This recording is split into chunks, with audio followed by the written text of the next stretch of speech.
जोहार, मैं उमेश कुमार कहानी उमेश की जुबानी के 13वें एपिसोड में एक बार फिर से आप सभी का स्वागत करता हूं, अभिनंदन करता हूं, इस्तकबाल करता हूं।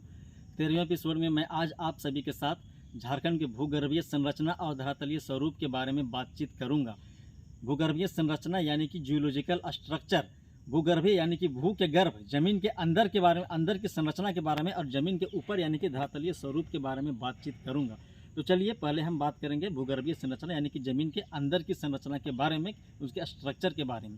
तो सबसे पहले हम बात करेंगे आर्कियन ग्रेनाइट नीस एवं धारवाड़ की चट्टान के बारे में। आर्कियन ग्रेनाइट नीस एवं धारवाड़ की चट्टान, जिसे हम पैतृक चट्टान भी कहते हैं। पैतृक चट्टान इसीलिए कहते हैं कि यह सबसे प्राचीनतम चट्टान है और 90% झारखंड के भूभाग यानी कि भूभाग के अंदर यह चट्टान पाया जाता है। और आर्थिक दृष्टिकोण से देखें तो यह सबसे बहुमूल्य या महत्वपूर्ण चट्टान है, जिसमें खनिज मात्रा प्रचुर मात्रा में मिलते हैं, यानी कि खनिज इसमें बहुतायत जगहों पर जहाँ पर यह चट्टान है वहाँ से प्राप्त किया जा सकता है। और यह आपका सरायकेला के बाद आपका पूर्वी सिंहभूम, पश्चिमी सिंहभूम क्षेत्रों में यह आर्कियन चट्टान पाए जाते हैं। उसके बाद है विंध्यन श्रेणी के चट्टान। विंध्यन श्रेणी के चट्टान गुमला जिले के उत्तरी भाग में पाया जाता है और जिसमें बलुआई और चूना पत्थर ज़्यादा पाए जाते हैं। और इसके बाद है गोंडवाना श्रेणी की चट्टान। गोंडवाना श्रेणी की चट्टान के बारे में मैं आपको बता दूं कि यह दामोदर नदी घाटी क्षेत्र में ज़्यादा पाए जाते हैं, या राजमहल पहाड़ी जहाँ पे है वहाँ पे यह ज़्यादा पाया जाता है। और गोंडवाना श्रेणी की चट्टान में क्या है कि परतदार चट्टान है और जिसमें कोयला और बालू का निक्षेप ज़्यादा है। कोयला सबसे ज़्यादा पाया जाता है, इसीलिए हम सभी जानते हैं कि जिधर से भी दामोदर नदी होकर गुजरी है वहाँ कोयला का निक्षेप ज़्यादा है। और आर्कियन चट्टान या गोंडवाना चट्टान या विंध्यन चट्टान सभी परतदार चट्टानें हैं।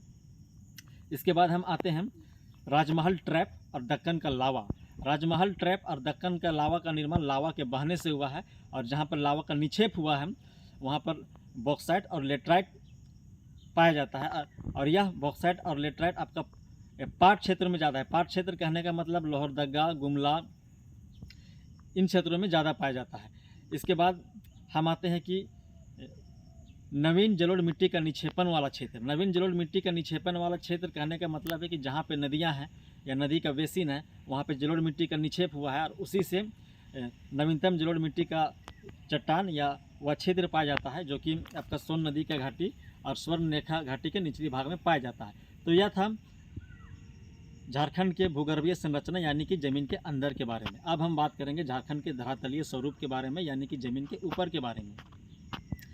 तो धरातलीय स्वरूप में सबसे ज़्यादा यह सर्वप्रमुख भूमिका है तो वह है छोटा नागपुर के पठार का। छोटा नागपुर का पठार मैं आपको बता दूं, यह प्रायद्वीपीय पठार का उत्तरी पूर्वी भाग है और छोटा नागपुर पठार की ऊंचाई 760 मीटर है। तो चलिए शुरू करते हैं धरातलीय स्वरूप के बारे में, धरातलीय स्वरूप की चर्चा के बारे में।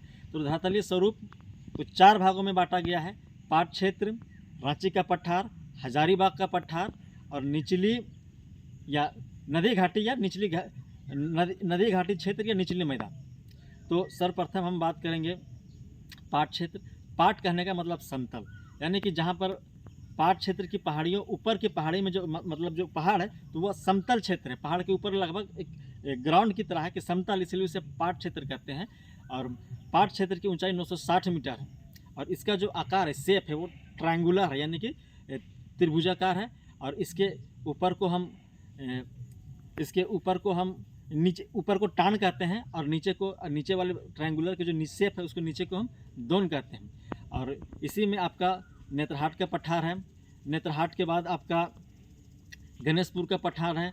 गणेशपुर के बाद आपका जमीरा का पठार है। और नेत्रहाट पठार की ऊंचाई आपका 1180 मीटर और गणेशपुर की ऊंचाई 1171 मीटर और उसके बाद जमीरा पठार की ऊंचाई 1141 मीटर है। इसके बाद आता है और पाट क्षेत्र में अनेक इसमें नदियाँ भी निकलती है, जैसे कि शंख नदी है, उत्तरी कोयल नदी है और फूलझर नदी है। और इसमें पाट क्षेत्र के निचले भाग में बारवे का मैदान भी है। तो ये था पाट क्षेत्र के बारे में वर्णन। अब आगे हम बात करेंगे रांची का पठार। रांची का पठार, इसकी ऊंचाई 600 मीटर है और रांची के पठार से हम सभी जानते हैं कि अनेक जलप्रपात निकलते हैं। जलप्रपात का उद्गम होने के कारण कि वहाँ की जो नदियाँ हैं वो पठार के साइड से निकलती है और बहते हुए नीचे चली जाती है। और उसमें हम जानते हैं कि बूढ़ा घाट जलप्रपात है जो झारखंड का सबसे ऊंचा जलप्रपात है, उसकी ऊंचाई 137 मीटर। उसके बाद हुंडरू जलप्रपात जिसकी ऊंचाई 74 मीटर, उसके बाद आपका दसम फोल है जिसकी ऊंचाई 40 मीटर, उसके बाद आपका जोना फोल या गौतम धारा भी कहते हैं, उसकी ऊंचाई 17 मीटर है। उसके बाद आता है हजारीबाग का पठार। हजारीबाग के पठार को दो भागों में बांटते हैं, एक निचला भाग और ऊपरी भाग। तो जो हम पहले बात करेंगे या आंतरिक या बाह्य अंब कहते हैं, यानी कि अगर आंतरिक भाग के बारे में बात करें तो यह आंतरिक भाग और रांची का पठार लगभग पहले मिला हुआ था और उसी के समानांतर फैला हुआ था आंतरिक भाग, और बहुत हजारीबाग के बहुत छोटे क्षेत्र में फैला हुआ है। लेकिन दामोदर नदी के बहाव के कारण, उसके कटाव के कारण दोनों पठार अलग हो गए हैं। और उसके बाद हम आते हैं हजारीबाग के बाह्य पठार के बारे में, यानी कि सबसे बाहरी छोर के बारे में। तो इसकी ऊंचाई 460 मीटर है और इसमें राजमहल की पहाड़ी है जो कि आपका कैमूर की पहाड़ी बिहार तक फैली हुई है, और इसी में आपका पारसनाथ पहाड़ी है जिसका सबसे ऊंचा चोटी जिसको सम्मेत शिखर कहते हैं, जिसकी ऊंचाई 1365 मीटर है। इसके बाद हम आते हैं निचली घाटी और मैदानी क्षेत्र। निचली घाटी मैदानी क्षेत्र कहने का मतलब है कि अनेक नदियों और मैदानी क्षेत्र को मिलाकर यह क्षेत्र बनता है, जिसमें अनेक नदी घाटी बेसिन है, कि जैसे आपका दामोदर नदी घाटी बेसिन है, स्वर्ण रेखा नदी घाटी बेसिन है, उत्तरी कोयल है, दक्षिणी कोयल है, शंख नदी घाटी बेसिन है। ये सभी मिलके नदी घाटी क्षेत्र और मैदानी क्षेत्र को बनाते हैं। और मैदानी क्षेत्र में एक चाईबासा का मैदान है, और चाईबासा का मैदान का आपका उत्तरी भाग में ढालभूमि की श्रेणी, दक्षिणी भाग में कोलाहन की श्रेणी, और उत्तरी में आपका दालमा की श्रेणी है, और पूर्व में आपका ढालभूमि है, नीचे कोलाहन है, और उधर पश्चिम में पोरहाट और सरना की श्रेणी है। तो ये था झारखंड के भूगर्भीय संरचना के बारे में और धरातलीय स्वरूप के बारे में, जिसकी चर्चा या जानकारी मैंने आप सभी के साथ साझा की। आपने वीडियो को सुना, समझा, इसलिए आप सभी को धन्यवाद। जोहार।